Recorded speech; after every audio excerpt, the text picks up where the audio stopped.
श्रीमान મંત્રીમંડળના સાથીઓ, અધિકારીશ્રીઓ, સંસદ સદસ્યશ્રીઓ, ધારાસભ્યશ્રીઓ, નગરપાલિકા મહાનગરપાલિકાના સર્વે અધિકારીઓ, પદાધિકારીઓ, આજ સવારથી આપ સૌ શહેરી વિકાસના જુદા જુદા પાસાઓ પર ચિંતન મનન કરી રહ્યા છે.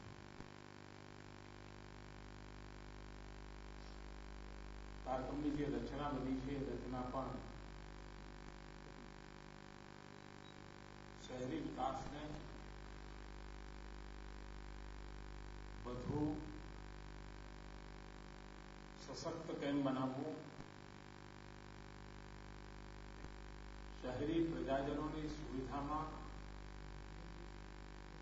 ગુણાત્મક સુધારા કેવી રીતે થાય, ખાસ કરીને શહેરી ગરીબોની કાળજી કેવી રીતે લેવાય, એવા અનેકવિધ વિષયોની ચર્ચા આજે સમયની એવણ પર છે.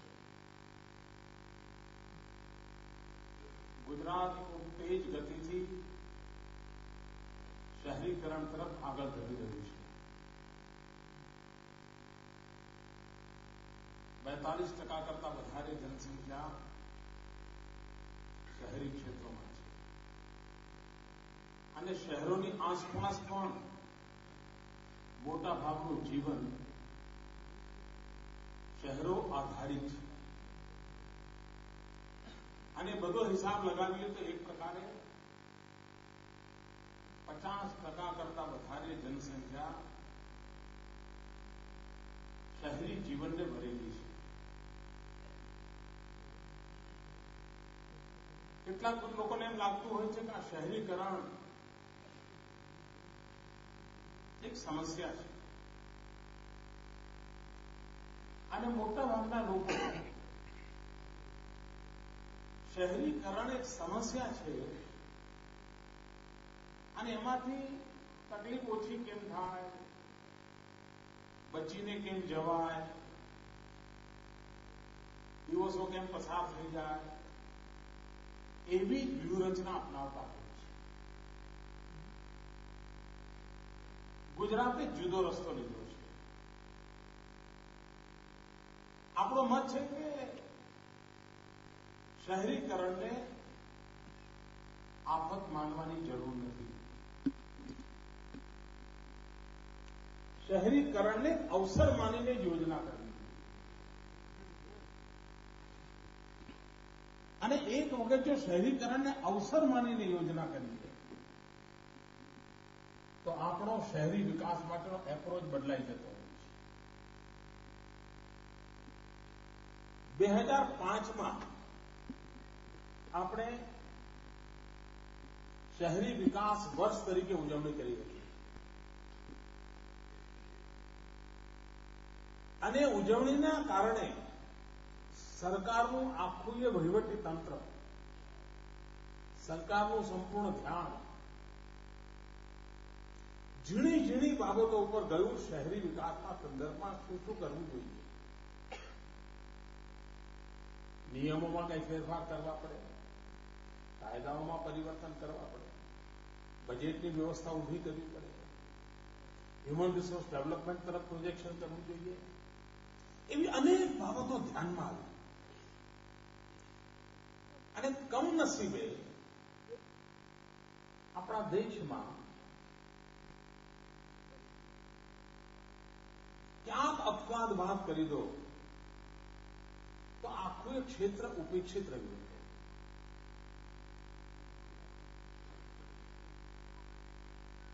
આપણને આશ્ચર્ય થાય કે એક જમાનો એવો હતો, અને બહુ જૂની વાત નથી કરતો, 7-8 વર્ષ પહેલાની વાત કરી,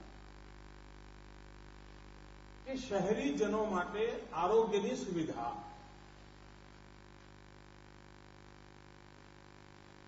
એના માટે કોઈ વ્યવસ્થા જ નહોતી, કોઈ બજેટ નહોતું, કોઈ આયોજન નહોતું. કારણ શહેરમાં ડોક્ટરો હોય, પ્રાઇવેટ પ્રેક્ટિસ ચાલતી હોય અને લોકોને આરોગ્યની સુવિધા મળી જતી હોય. એકાદ સિવિલ હોસ્પિટલ હોય તો પરંતુ આખા ગુજરાતને મદદ કરવામાં વ્યસ્ત હોય. સામાન્ય શહેરી ગરીબ પંચાયતી રાજ વ્યવસ્થામાં છે, સીએચસી છે, પીએચસી છે, ડીએચઓ છે, ત્યાં એક માળખું છે, ત્યાં બજેટ છે, વ્યવસ્થા છે. પરંતુ શહેરોની તરફ ઉપેક્ષા આપણે એની ગંભીરતાથી નોંધ લીધી, એના માટે એક વ્યવસ્થા ઉભી કરી, આયોજન કર્યું. અને મિત્રો, ભારત સરકારે પણ એના પછી આ વિષય પર ધ્યાન કેન્દ્રિત કર્યું. આટલો મોટો વિશાળ વર્ગ જો શહેરોમાં રહેતો હોય, તેમના આરોગ્યની સુવિધાની ચિંતા પણ ખાસ કરીને ગરીબ માનવી, સુખી માનવી છે એ તો ગમે ત્યાં સુવિધા લઈ શકતો હોય છે. ગરીબ માનવીની વ્યવસ્થા આ સરકારે કરવી જોઈએ અને એની તરફ આપણે ધ્યાન કેન્દ્રિત. મિત્રો, તમને જાણીને આશ્ચર્ય થશે, 2000ના વર્ષમાં, એટલે આજથી માત્ર 13 વર્ષ પહેલા ગુજરાત સરકારમાં શહેરી વિકાસનું બજેટ માત્ર 127 કરોડ રૂપિયા હતું. મ્યુનિસિપાલિટી 127 કરતા વધારે હતી.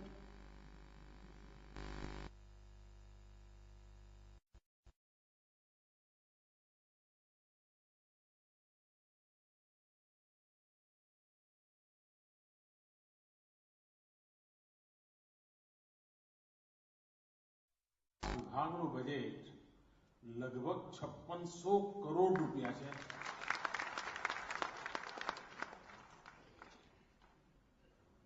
ક્યાં 127 કરોડ અને ક્યાં 5600 કરોડ? આટલો. અને પાછું આમાં નગરપાલિકાઓ, મહાનગરપાલિકાઓના પોતાના જે બજેટ હોય છે એ આમાં ઉમેર્યા નથી. તમારા નગરપાલિકા, મહાનગરપાલિકાઓના 500 કરોડના, 400 કરોડના, 700 કરોડના, 80 કરોડના જે કઈ બજેટો હોય છે એ જુદા. આ તો રાજ્ય સરકારની યોજનાનો ભાગ. કારણ આપણે જોયું કે ભાઈ લગભગ 50% જનસંખ્યા અને કૂદકે ને ભૂસકે વખતી જનસંખ્યા, એના સુખાકારીને કેન્દ્રમાં રાખીને શહેરી વિકાસના પર ધ્યાન કેન્દ્રિત કરવું જોઈએ. અનેક કાયદાકીય પરિવર્તનો પણ કર્યા. ભૂતકાળમાં કેવું હતું, નગરપાલિકામાં જે બોડી ચૂંટાઈને આવે એટલે એને પહેલું કામ શું છે કે થોડા લોકોની ભરતી કરો. કેમ? તો કાકાનો છોકરો બાકી છે, મામાનો છોકરો બાકી છે, અને કારકુનોની ભરતી થાય. નગરપાલિકાઓમાં સ્ટાફ વધતો જ જાય, પગારનું ભારણ વધતું જ જાય અને નગરપાલિકાની સુખ સુવિધા તરફ ઉપેક્ષા થાય. આપણા માટે આ ચીજો કેમ ડિસિપ્લિનમાં લાવવી બહુ મોટું સંકટ હતું. બધી જ નગરપાલિકા લેવલની આખી રાજકીય નેતાગીરી હોય એને નારાજ કરવાનો વારો આવે. મિત્રો, મારે 2005, 6, 7ના ગાળામાં જે નગરપાલિકાના હોદ્દેદારો હતા એમાંથી ઘણા આજે પણ ચૂંટાયેલા હશે, એ બધાને અભિનંદન આપવા છે. અભિનંદન એટલા માટે કે સરકારે જયારે એમનું ધ્યાન દોર્યું કે ભાઈ આ બોજ આપણે ઘટાડવો પડે, અને ગુજરાતની બધી જ નગરપાલિકા, મહાનગરપાલિકાએ આવા નિર્ણય, કઠિન નિર્ણય હતો અને કદાચ મુખ્યમંત્રી માટે નિર્ણય કરવો બહુ અઘરો નહીં હોય, પણ નગરપાલિકાના પ્રમુખ માટે તો ઓર અઘરો હતો. કારણ એને એની નજર સામે 50 લોકો છૂટા કરવાના હતા. પણ મિત્રો, બધાએ નિર્ણયનો અમલ કર્યો. એનું પરિણામ એ આવ્યું કે નગરપાલિકાને જે પ્રકારનો મેનપાવર જોઈએ એના તરફ ધ્યાન દેવું. આપણને બધાને ખબર છે મિત્રો, નગરપાલિકા, મહાનગરપાલિકામાં ક્લેરિકલ કામ ઓછામાં ઓછું હોય છે. વધુમાં વધુ કામ ટેકનિકલ હોય છે. રોડ બનાવવાના હોય, ગટર બનાવવાના હોય, નકશા પાસ કરવાના હોય, ટીપી સ્કીમો કરવા, આ બધું ટેકનિકલ કામ છે. ટેકનિકલ સ્ટાફ જોઈએ. પરંતુ આપણે ત્યાં કોણ હતા? બધી જ ક્લાર્ક જ ભરેલા હતા. એમાંથી બદલાવ કરીને આપણે ટેકનિકલ મેનપાવર માટેની કોશિશ કરી. કેટલીક કેડર ઉભી કરી. પહેલા ચીફ ઓફિસરની કેડર નહોતી. એક નગરપાલિકામાં ચીફ ઓફિસર રાખ્યા હોય તો એ ચીફ ઓફિસરને નગરપાલિકા એક માથું ફોડ્યા કરે. એમાં જો પ્રમુખને ચીફ ઓફિસરની આંખ લડી ગઈ તો ગામવાળા નાઈ બન્યું.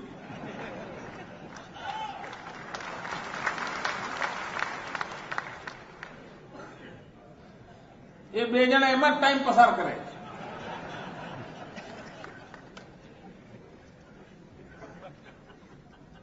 અને આ બધું કેટલા વર્ષોથી ચાલતું હતું, કોઈને ધ્યાનમાં નહીં હોય આ સમસ્યાનું સમાધાન હોય નહીં હોય.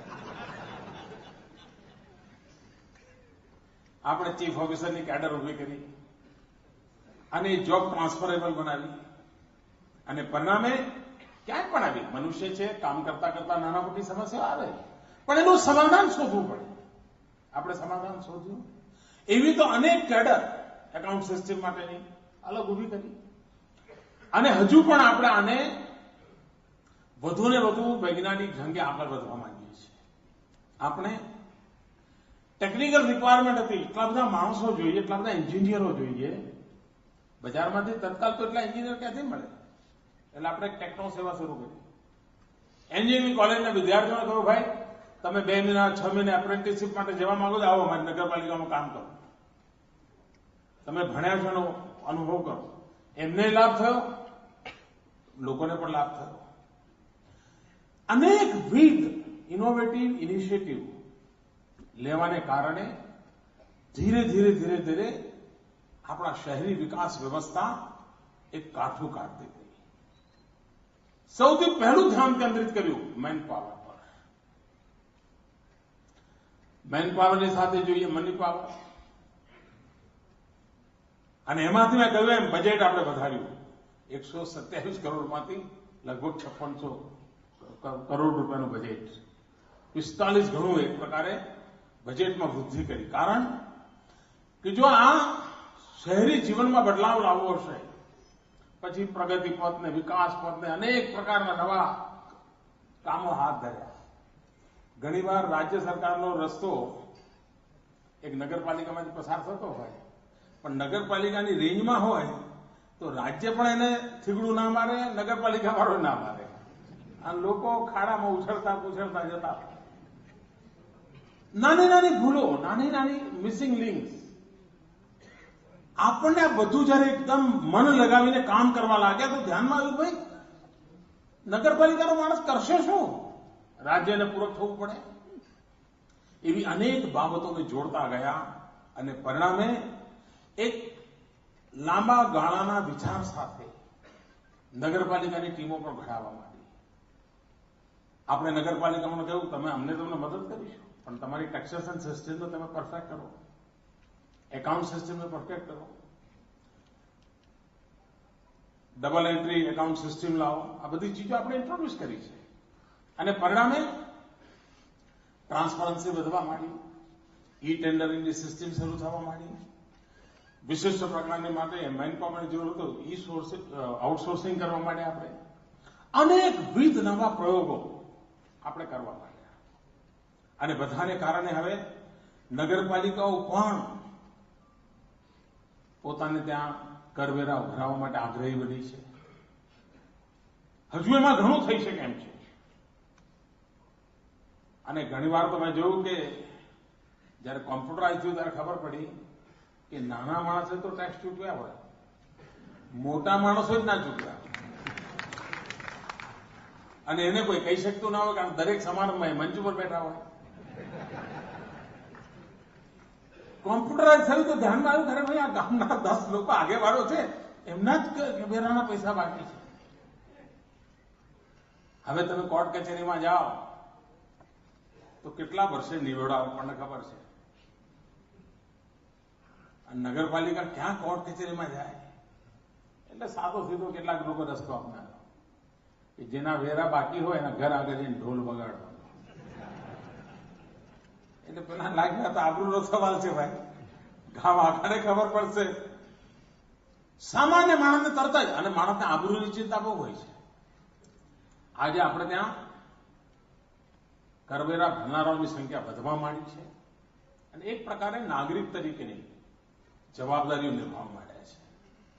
તો મિત્રો, મેન પાવરની ચિંતા કરી, મની પાવરની ચિંતા કરી, પછી આપણે ચિંતા કરી મશીનની.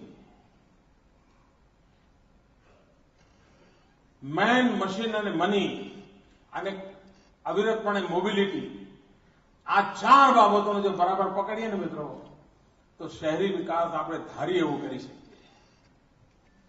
મશીન જો ડેડ પડ્યા રહે તો કઈ કામ નહીં. સફાઈ માટેના સાધનો ઉપલબ્ધ કરાવી દીધા, ફાયર બ્રિગેડના સાધનો ઉપલબ્ધ કરાવી દીધા, મોંઘામાં મોંઘા સાધનો ઉપલબ્ધ કરાવી દીધા. કેમ? તો ભાઈ સાધનો હશે તો શહેરી વિકાસની અંદર લોક સુવિધાની સુખાકારી માટે કરવાના અનેક કામો કરી છે. પરંતુ આ કામોને હજુ ઓર આગળ ધપાવવા છે. ઘણીવાર આપણને ચૂંટણી જીત્યાનો, હું ખાસ કરીને પદાધિકારીઓની સામે ધ્યાન દોરું છું, ચૂંટણી જીત્યાનો આનંદ હોય છે. એ આનંદ એટલામાં પેલાને પાડી દીધો. પણ મિત્રો, ખરેખર વિજેતા માટે એ આનંદનો વિષય ન હોઈ શકે. અગર જનતાએ આપણને વિજયી બનાવ્યા છે, અહીંયા બધી જ પાર્ટીના લોકો છે, કોઈ એક પાર્ટીના નથી, કારણ કે શહેરના બધી જ નગરપાલિકાઓમાંથી લોકો આવ્યા છે.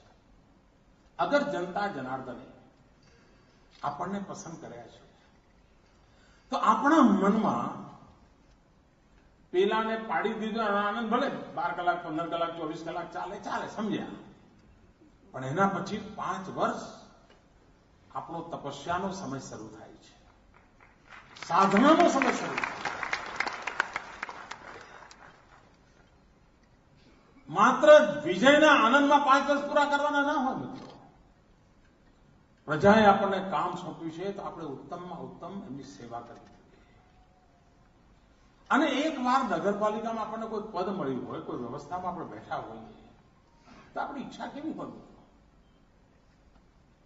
આજે આપણે કહેતા હોય કે ગાયકવાડ હતા ત્યારે આ કામ થયા હતા, ફલાણું તળાવ તો કે ગાયકવાડે કર્યું હતું, લાઇબ્રેરી તો કે ગાયકવાડે કરી હતી, શાળા ચાલુ કરવાનું કામ તો ગાયકવાડે કર્યું, આવું કહેતા હોય છે આપણે.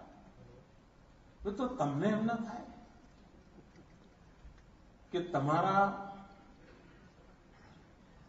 દીકરાને લઈને તમે જયારે આજથી 25-30 વર્ષ પર બજારમાં નીકળ્યા હો, ત્યારે તમારા દીકરાને કહેવાનું મન ના થાય તમને કે હું જયારે નગરપાલિકાનો પ્રમુખ હતો ને ત્યારે આ કામ મેં કર્યું.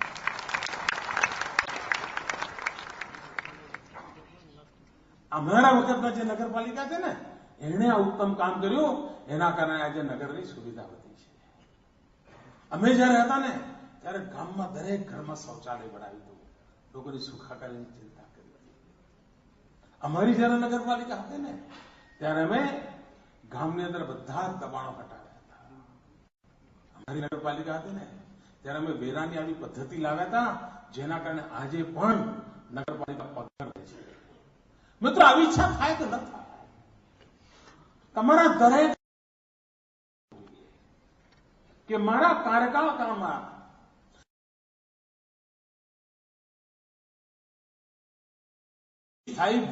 વ્યવસ્થા વિકસાવીને જઈશ કે જેના કારણે આવનારા અનેક દશકાઓ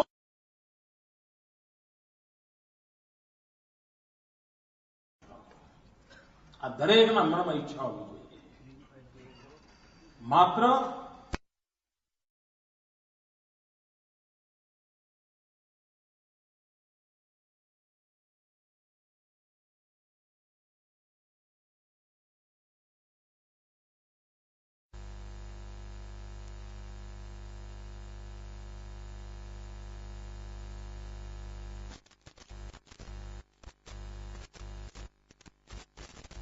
કરવી હોય, વિકસાવવી તો ખૂબ તકલીફ પડે.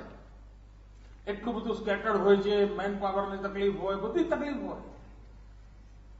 શહેરમાં તો તમે એક નાનકડા અમુક સ્ક્વેર કિલોમીટરના વિસ્તારની અંદર જ લોકો રહેતા હોય છે. તમારે કામ ઊભું કરવું હોય, મોનિટરિંગ કરવું હોય, એની ક્ષતિઓ દૂર કરવી હોય તો તમે આસાનીથી કરી શકો. એ જ રીતે નગરપાલિકામાં બેઠેલા અધિકારીઓ, એમના મનમાં ઓફિસ અવરથી એવું કામ ના હોઈ શકે કે ભાઈ સવારે 10 થી 5 નગરપાલિકાની અંદર ઓફિસમાં બેઠા છે, લોકો લઈને આવે, પ્રશ્નોને આપણે નિકાલ કરીએ. ના, 5 વર્ષમાં હું મારા નગરને અહીંથી અહીં લઈ જઈશ, આટલી ચીજો તમે કરીને જ રહીશું, એવી ઈચ્છા કેમ ના હોય? ઘણીવાર કેટલીક નગરપાલિકાઓનું ગજુ ઓછું હોય, પણ સિમ્બોલિક ચીજો કરવામાં એમને રસ હોય. તમે જોયું આજકાલ વિદેશથી આપણા કોઈ એનઆરઆઈ આવ્યા હોય તો એને શું શોખ હોય છે? દરવાજો બનાવે, ગામના ફાધરે દરવાજો બનાવે. મિત્રો, આપણે નક્કી કરવું પડે કે આપણા ગામની પ્રાયોરિટી દરવાજો છે. તો એને કહેવું પડે, ગોવરભાઈ અમારા ગામમાં અત્યારે 400 ઘર એવા છે જેમને શૌચાલય નથી, પહેલા અમારે શૌચાલય બનાવે, બોલ તારે એમાં ગેમમાં તો કરવી છે. આજે પણ અમારા ગામમાં ગરીબ પરિવારની બહેન દીકરીઓને ખુલ્લામાં હાજતે જવું પડે છે. અમારા ગામ માટે આ શરમ આવે છે, અમારા બદલવું છે. મિત્રો, આપણે નગરપાલિકાના અધ્યક્ષ હોઈએ અને આપણા ગામમાં આપણી બહેન દીકરીઓને ખુલ્લામાં હાજતે જવું પડે, મિત્રો આપણા માટે શરમજનક કહેવાય કે ના કહેવાય? અને આ જો મનમાં પીડા હોય તો પછી એનો રસ્તો શોધવાનું શું છે? એક નાની ચીજ એના તરફ આપણું ધ્યાન કેન્દ્રિત કેમ ના હોય? બાળકોના સ્વાસ્થ્યની ચિંતા. આપણે શાળા પ્રવેશોત્સવ દ્વારા ખૂબ મોટા પાયા પર બાળકોને શાળામાં ભરતી કરવા માટેની મથામણ કરી, એમાં આપણે સફળતા મેળવી. પણ એની સાથેના સ્વાસ્થ્યની ચિંતા. શહેરના બાળકને નહીં તો એક જમાનો હતો, તમે વડોદરા જાઓ, સાંજ પડે, હું વર્ષો સુધી વડોદરામાં રહ્યો છું, મને ખબર છે, સાંજ પડે વડોદરાના મેદાનો જુવાનોથી ભરેલા હોય. તમે એમએસ યુનિવર્સિટીના કેમ્પસ પાસે નીકળો તો એટલા બધા બાળકો, યુવાનો રમતા હોય ત્યાં કે તમે આમ દ્રશ્ય જોવાનું મન થાય, વાહ, આ તરુણાઈ કેવી ખીલી છે. આજે મિત્રો મેદાનો ખાલી દેખાય. આપણી આવનારી પેઢી એના પ્રેરણા કોણ આપે? ગામની અંદર એવું તો શું કરીએ કે આનો એક ઉમળતો સતત જળવાઈ રહે, ગામની અંદર એક વાતાવરણ બને. એના માટે શું કરી શકાય? આપણે એનું નેતૃત્વ કેમ તો પૂરું પાડીએ? કુપોષણ સામેની લડાઈ. ગરીબ માનવી આવ્યો છે શહેરમાં, રોજીરોટી માટે આવ્યો છે, ઝૂંપડપટ્ટીમાં જીવવા માટે મજબૂર બન્યો છે. એના નસીબમાં કદાચ ઝૂંપડપટ્ટી આવી હશે, પણ એના સંતાનનો એવો ઉછેર થાય કે એને કાયમ માટે ઝૂંપડપટ્ટીની વિદાય થઈ જાય એવી જિંદગી ઘડવા માટેની જવાબદારી આપણી ખરી કે નહીં મિત્રો? અને આ બધું શક્ય છે મિત્રો. તમને અહીંયા હમણાં અનેક બધા પ્રકલ્પો બતાવ્યા. હવે આપણે શહેરી ગરીબ બહેનો માટે સખી મંડળની યોજના કરી છે. શહેરી ગરીબ બહેનો પણ પોતાના મંડળો બનાવે, એમની પણ આર્થિક પ્રવૃત્તિની એક્ટિવિટી થાય. ગુજરાતની નગરપાલિકાઓમાં 1 લાખ સખી મંડળો કેમ ના હોય મિત્રો? શા માટે ના હોય? નગરપાલિકા, મહાનગરપાલિકા વિસ્તારમાં રહેતી ગરીબ પરિવારની બહેનો 10 બહેનો, 12 બહેનો, 15 બહેનો ભેગી થાય, થોડી બચત કરે, સરકાર એમને મદદ કરે અને કોઈ કોઈ આર્થિક પ્રવૃત્તિ કરે. ઉમ્મીદ યોજના. અનેક બાળકો હશે 5મા ધોરણમાં ભણવાનું છોડી દીધું હશે, 7મામાં છોડી દીધું હશે, આજે બિચારા મજૂરી કરતા હશે. સ્કિલ ડેવલપમેન્ટ થાય, વેલ્યુ એડિશન થશે. આજે એને ક્યાંક 2,500-3,000 રૂપિયા મળતા હશે, એને જો સ્કિલ ડેવલપ થયું હશે તો 5,000, 7,000, 10,000 રૂપિયા કમાતો થઈ જશે. એનો પણ કોન્ફિડન્સ લેવલ બદલાઈ જશે. આ ઉમ્મીદ કાર્યક્રમ શેના માટે? મિત્રો, આવનારા આ 2012 થી 2017 આ 5 વર્ષમાં શહેરી વિકાસ માટે 75,000 કરોડ રૂપિયાની ખર્ચવાની કલ્પના છે. 75,000 કરોડ.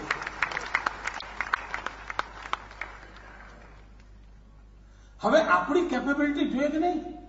આટલા બધા રૂપિયા વાપરવાની કેપેબિલિટી જોઈએ કે નહીં? અને એ સાચા કામ માટે વપરાવા જોઈએ, જેના કારણે સ્થાયી વ્યવસ્થાઓ વિકસે. મિત્રો, આપણે ઈ ગવર્નન્સ તરફ બળ આપી રહ્યા છીએ. આપણી નગરપાલિકાઓ, મહાનગરપાલિકાઓ ઈ ગવર્નન્સમાં નંબર 1 પર કેમ ના હોય? અને મિત્રો, ગુજરાત તો ઈ ગવર્નન્સ માંથી એમ ગવર્નન્સ, મોબાઈલ ગવર્નન્સ અને હવે જીઓ સ્પેશિયલ ગવર્નન્સમાં પણ ગુજરાતે પોતાનો પગદંડો જમાવવાની શરૂઆત કરી છે. આ કન્સેપ્ટ આપણા દેશમાં જીઓ સ્પેશિયલ ગવર્નન્સ, તમે જોયું હશે કે નગરપાલિકા હોય કે મહાનગરપાલિકા હોય, એને કાગળ ઉપર એમ હોય કે આ જમીનનો પ્લોટ નગરપાલિકાનો છે. મહાનગરપાલિકાના પણ કાગળ ઉપર જુએ લખ્યું કે આ પ્લોટ જમીન નગરપાલિકા મહાનગરપાલિકાનો છે, પણ ત્યાં જઈને જુઓ તે પ્લોટ પર 20 વર્ષથી કોક રહેતું હોય. આ મિસમેચનું કારણ શું? જીઓ સ્પેશિયલ ગવર્નન્સનો અભાવ. આપણે કોશિશ કરી છે કે જે ધરતી પર હોય એ જ કાગળ પર હોય. એના માટેનું મોટું કામ ઉપાડ્યું છે મિત્રો. આ કામ એવું નથી કે છાપામાં ચમકે, પણ તેમ છતાં કરવા જેવું કામ આપણે માથે લીધું છે, જેથી કરીને વ્યવસ્થાઓ ઠીક થાય. અને મિત્રો, ગુડ ગવર્નન્સની આ બધી બેઝિક જરૂરિયાતો છે. એ બેઝિક જરૂરિયાતોને પકડીને આપણે આગળ વધવા માંગીએ છીએ. મિત્રો, એફોર્ડેબલ હાઉસિંગ, મધ્યમ વર્ગનો માનવી, નિમ્ન મધ્યમ વર્ગનો માનવી અને ન્યુ મિડલ ક્લાસ, એક નવોદિત મધ્યમ વર્ગ ખૂબ ઝડપથી ફૂલી ફાલી રહ્યો છે. જેની આર્થિક સ્થિતિ ઝૂંપડપટ્ટીમાંથી માંડ આજે બહાર આવવાની બની છે, ચાલીમાંથી બહાર આવવાની બની છે, પણ મધ્યમ વર્ગની બરાબરીનું જીવન જીવવા જેવી હજુ તાકાત આવી નથી. બીજી બાજુ સપના મધ્યમ વર્ગની જિંદગી જીવવા માટેના નક્કી થઈ ગયા છે, મનમાં શક્ય થઈ ગયું આ તો આવું તો કરવું જ પડે. આ સંજોગોમાં એની આંગળી પકડવી પડે, એનો હાથ પકડીને એને મદદરૂપ થવું, અને તો જ એના જે એસ્પિરેશન્સ છે, એના મનની જે ઈચ્છા, આકાંક્ષાઓ, મહત્વાકાંક્ષાઓ છે, એની પૂર્તિ થાય. અને એ ન્યુ મિડલ ક્લાસની આશા આકાંક્ષાની પૂર્તિ માટે આટલા મોટા પાયા પર મિત્રો ગુજરાતની નગરપાલિકા અને મહાનગરપાલિકાઓની અંદર 22 લાખ મકાનોનું નિર્માણ થાય, એના માટેની યોજના આપણે જાહેર કરી દીધી. પૂર ઝડપથી કામ આગળ વધે અને લોકોને આપણે કહીએ છીએ કે આવો ભાઈ. મિત્રો, ક્યારે કોઈ સરકાર આવો નિર્ણય કરવાની હિંમત ન કરે કે જે નવા રિંગ રોડ બનતા હોય, જેની આસપાસની જમીન રાતોરાત એની મૂલ્ય કરોડોમાં ફેરવાઈ જતું હોય, ત્યાં સરકાર હિંમતપૂર્વક નિર્ણય કરતી હોય કે આ જગ્યા પર એફોર્ડેબલ હાઉસિંગની વ્યવસ્થા થશે. આ મોટો નિર્ણય મોટો છે મિત્રો, નાનો નિર્ણય નથી. કારણ નવોદિત મધ્યમ વર્ગ અને મધ્યમ વર્ગ એના જે સપના છે એ સપના પૂરા કરવા માટે આપણે સહાયરૂપ થવા માંગીએ છીએ, એની સંપૂર્ણપણે ચિંતા કરવા માંગીએ છીએ. અને હજુ ગામડાઓનું જયારે કરીશું આયોજન, ત્યારે તો આંકડો કેટલાય પહોંચશે કહેવું કઠિન છે મિત્રો. અને મને વિશ્વાસ છે મિત્રો, આ સપના આપણે પૂરા કરી શકીએ એવા છીએ. ભૂતકાળમાં આપણે કરી બતાવ્યા છે. નગરપાલિકા, મહાનગરપાલિકા આના માટે પ્રોએક્ટિવ થાય, આયોજનને આગળ ધપાવવા માટે આગળ આવે, પબ્લિક પ્રાઇવેટ પાર્ટનરશિપના મોડેલને પ્રોત્સાહિત કરે, નિમંત્રિત કરે આ પ્રકારના કામમાં જોડાયેલા લોકોને. આવો ભાઈ, આપણે ગુજરાતના નિમ્ન મધ્યમ વર્ગ, નવોદિત મધ્યમ વર્ગ, એમના માટે આ પ્રકારની કાળજી લેવી છે. મિત્રો, સમગ્ર દેશમાં રિયલ એસ્ટેટમાં ઇન્વેસ્ટમેન્ટ ઘટતું જાય છે. આખા દેશમાં એકમાત્ર અપવાદ ગુજરાત છે જ્યાં રિયલ એસ્ટેટમાં ઇન્વેસ્ટમેન્ટ વધતું જાય છે. આ પરિસ્થિતિ આપણા લાભમાં છે, એનો આપણે ફાયદો કેવી રીતે ઉઠાવીએ, એ દિશામાં આપણો પ્રયત્ન છે. મિત્રો, ઘણીવાર પોતાપણાનો ભાવ ન પેદા થાય ને તો આપણે ધાર્યા પરિણામ મેળવી નથી શકતા. નગરપાલિકા, મહાનગરપાલિકાના આગેવાન તરીકે અધિકારી હોય કે પદાધિકારી હોય, એ ગામના નાગરિકોને એ ગામ માટે ગૌરવ છે. જેમ આજે આપણે ક્યાંય પણ જઈએ ને, ગુજરાત એની સાથે કેવો માણસ સામે ભેટી પડે, ગુજરાત આવો આવો થાય છે ને, આપણને ગૌરવ થાય છે ને. ગુજરાત શબ્દ સાંભળતા સામેવાળાની આંખમાં ચમકારો આવે છે નથી આવતો? આવે છે કે નથી આવતો? મિત્રો, તમારા ગામનું નામ સાંભળીને પણ એવો ચમકારો કેમ ના આવે?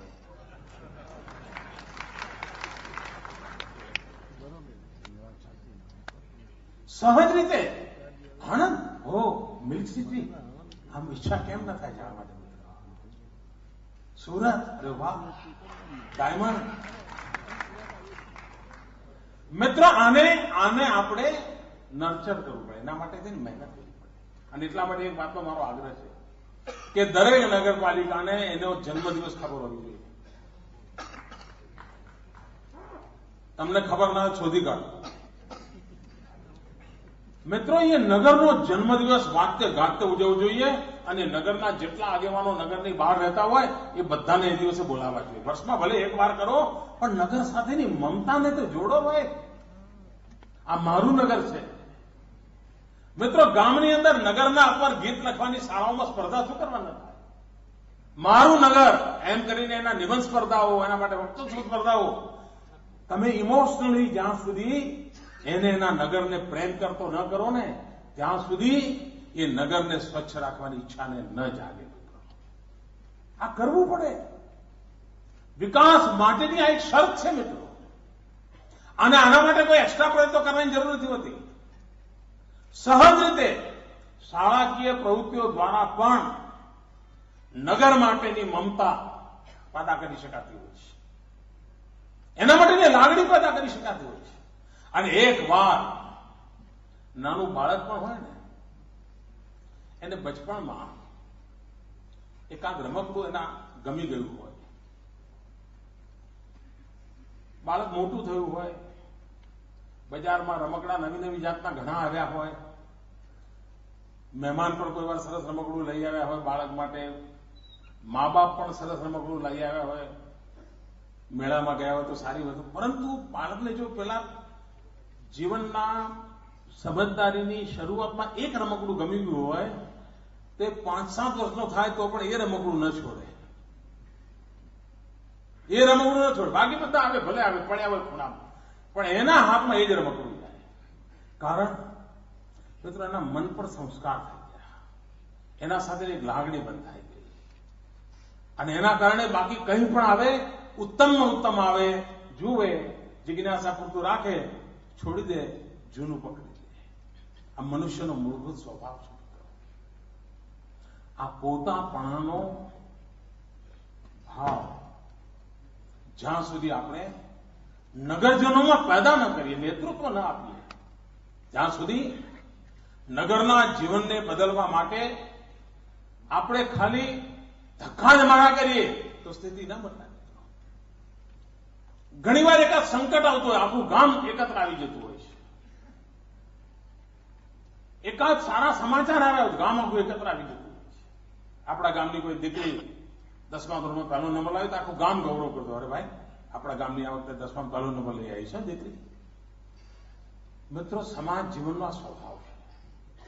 અને જે નેતૃત્વ કરનારા લોકો છે એને આ બાબતો પર મન કેન્દ્રિત કરવું જોઈએ, કાળજી લાવવી જોઈએ અને એના માટેના અવસર શોધવા જોઈએ. એના માટે અવસર શોધીને એની સાથેની જીવનને જોડવું પડે મિત્રો. અને એકવાર એ જીવન સાથે જોડાઈએ તો આપણને ચોક્કસ થશે. મિત્રો, આપણા અમદાવાદ શહેરનો વિચાર કે આ કાંકરિયા તાળા, લોકો એને નામ લખીને ગયું જો રિજેક્ટેડ માલ હતો, તો એ કાંકરિયા તો જવાય નહીં યાર, એ કોઈ આપણું કામ નહીં, આપણાથી જવાય નહીં, એવી માનસિકતા બની. મિત્રો, એ જ કાંકરિયા પ્રાણવાન બની ગયું. અને આજે અમદાવાદમાં કોઈના ઘેર મહેમાન આવે તે શું કહે, આપણે જરા કાંકરિયા જઈએ થાય છે ને. વિદેશથી આવે લોકો તો શું કે ભાઈ બધું બાકી તો બિહાટીએસ જોયું છે ત્યાં લઈ જજો બિહાટીએસ. કેમ મિત્રો? એમાંથી ગૌરવ પેદા થતું હોય છે. આ ગૌરવ પેદા કરવા માટેનો પ્રયાસ ગતિ માટેનું કારણ બનતો હોય છે અને આ ગતિ આપણને ઈચ્છિત પરિણામો તરફ લઈ જતી હોય છે. એના માટેનો આપણો નિરંતર પ્રયાસ આપણે કરવો જોઈએ. મિત્રો, આજે નગરપાલિકા મહાનગરપાલિકાઓને એથી ચેક વિતરણનો કાર્યક્રમ છે. કેટલાક લોકોને તો એ મંચ પરથી શાયદ આપવાની વ્યવસ્થા હશે, પણ બાકી બધા લઈને જશે. મિત્રો, આપ કલ્પના કરો છો, આજે આ એક સમારંભમાં 2500 કરોડ રૂપિયાની માતબર રકમ આ નગરપાલિકા મહાનગરપાલિકાઓને મળવાની છે. આપ વિચાર કરો, જયારે 127 કરોડ રૂપિયાનું બજેટ હશે ત્યારે તમારા નસીબમાં છીંકણી એવા આવી હશે? કઈ આવ્યું હશે મિત્રો?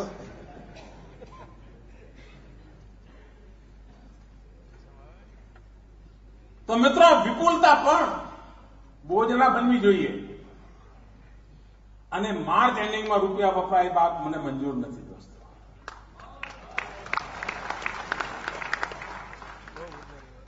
સરકાર તમને પહેલેથી પૈસા આપે છે. દર મહિને બારીકાઈથી એક રૂપિયાનો હિસાબ કેમ ન કરો તમે? બારીકાઈથી ક્યાં પહોંચ્યા, કેટલે પહોંચ્યા, શું થયું?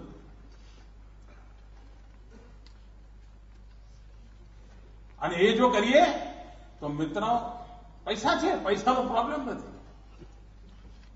જો સમયસર સાચી દિશામાં યોગ્ય જો ઉપયોગ થાય તો ક્યારેય છેલ્લે ઉતાવળ પણ ન થાય, છેલ્લે લીપાપોતી ન થાય, કામની અંદર કોમ્પ્રોમાઇઝ ન થાય અને માત્ર રૂપિયા પાછા ન જાય એટલા માટે બિલ ચૂકવી દો એવું ના થવું જોઈએ મિત્રો.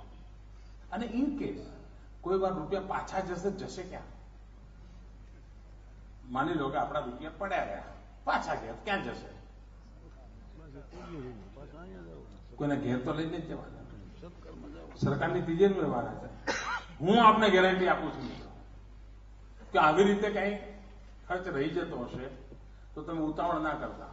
હું એ પૈસા તમને આવતા વર્ષે ફરી આપીશ, પણ મહેરબાની કરીને તમને કોઈ સમજાવી જાય માર્ચ એન્ડિંગ છે, જલ્દી કરો, નહીં તો અરે ભલે ભલે પડ્યા કે બાબા નથી બિલ ચૂકવવા. કામની ઉપર મિત્રો આપણે કઠોરતા બરતવી, કોઈ કોમ્પ્રોમાઇઝ ના કરવું. અને હું માનું છું આપણે જનતાના પ્રતિનિધિ છીએ.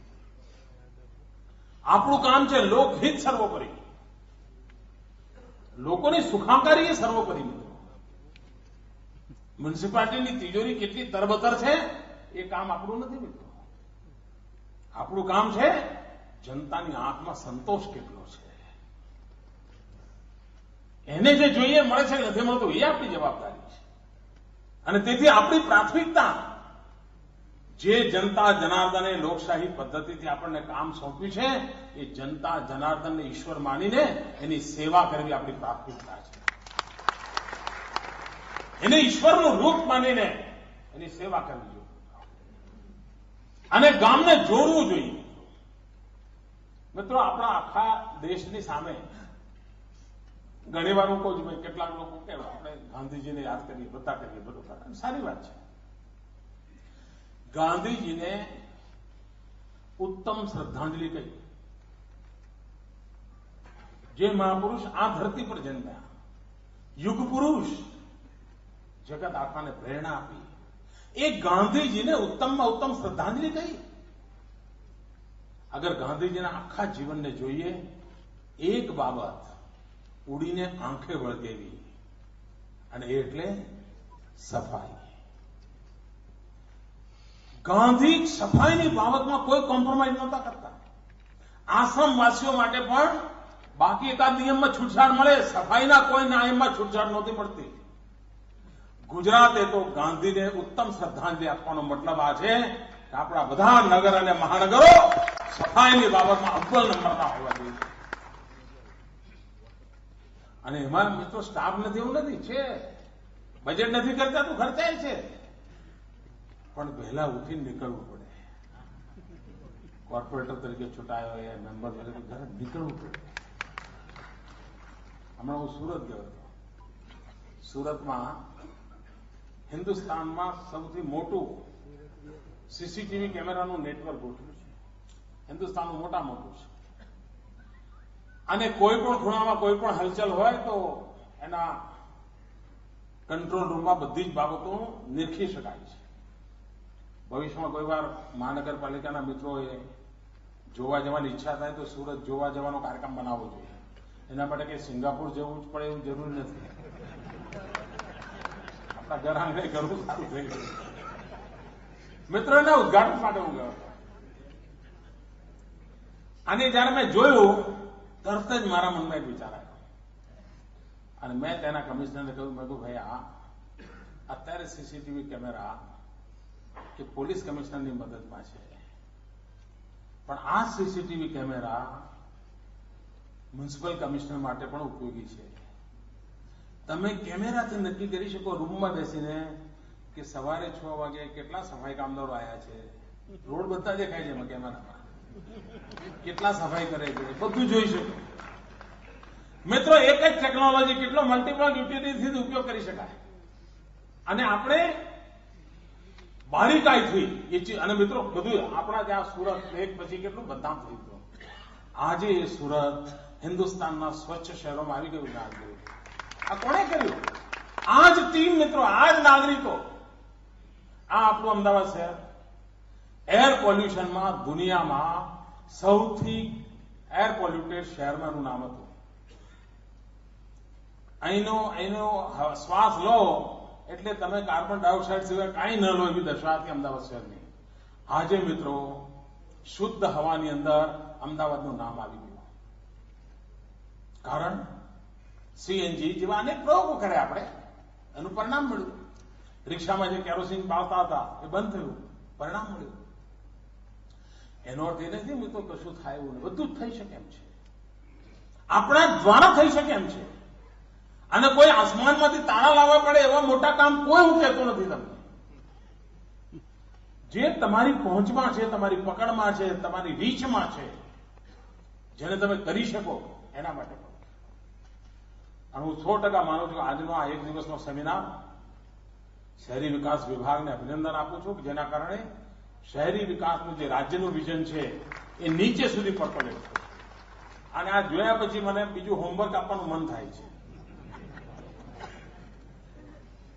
2 મહિને અથવા 3 મહિને આવા પ્રકારની કોન્ફરન્સ ઝોન પ્રમાણે કરી શકાય. કોઈ એક વખત સાઉથમાં થાય, કોઈ વખત મધ્યમાં થાય. ઝોનલ એટલે 4 કે 5 ટુકડા કરીને તો નાનું ગ્રુપ હોય જેમાં ઇન્ટરેક્ટિવ હોય, ચર્ચા થાય, પ્રશ્નો અંગેની ચર્ચા થાય અને દિવસભરનો કાર્યક્રમ. તો હું માનું છું કે આમાં આ વાતને આપણે વધારે સારી રીતે આગળ ધપાવી શકીએ. અને પછી અધિકારી લેવલે જિલ્લા પ્રમાણે થાય. જિલ્લા લેવલે તો એક સતત પ્રક્રિયા જો આપણે ચલાવીએ તો આ બધી સ્થિતિ આપણે સુધારી શકીએ, તો ઉત્તમ સેવા કરી શકીએ. અને આપણે જે મેન, મની, મશીન અને મોબિલિટી એના માટેની જે મથામણ હાજરી છે એને ખૂબ સારી રીતે આપણે પાર કરીએ.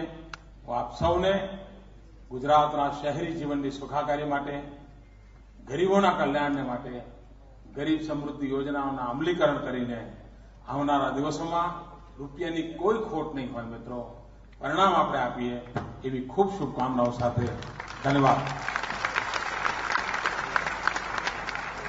વિકસતા ગુજરાતના આવતીકાલના શહેરોની સંભાવનાઓને શક્યતાઓમાં ફેરવી નાખવાનો નિર્ધાર માનનીય મુખ્યમંત્રીશ્રીના ઉદબોધનમાં આપણે સાંભળ્યો. ખૂબ ખૂબ આભાર માનનીય મુખ્યમંત્રી શ્રી નરેન્દ્રભાઈ મોદી. અને હવે આપણે ચેક અર્પણ સમારોહની શરૂઆત કરીશું. સૌપ્રથમ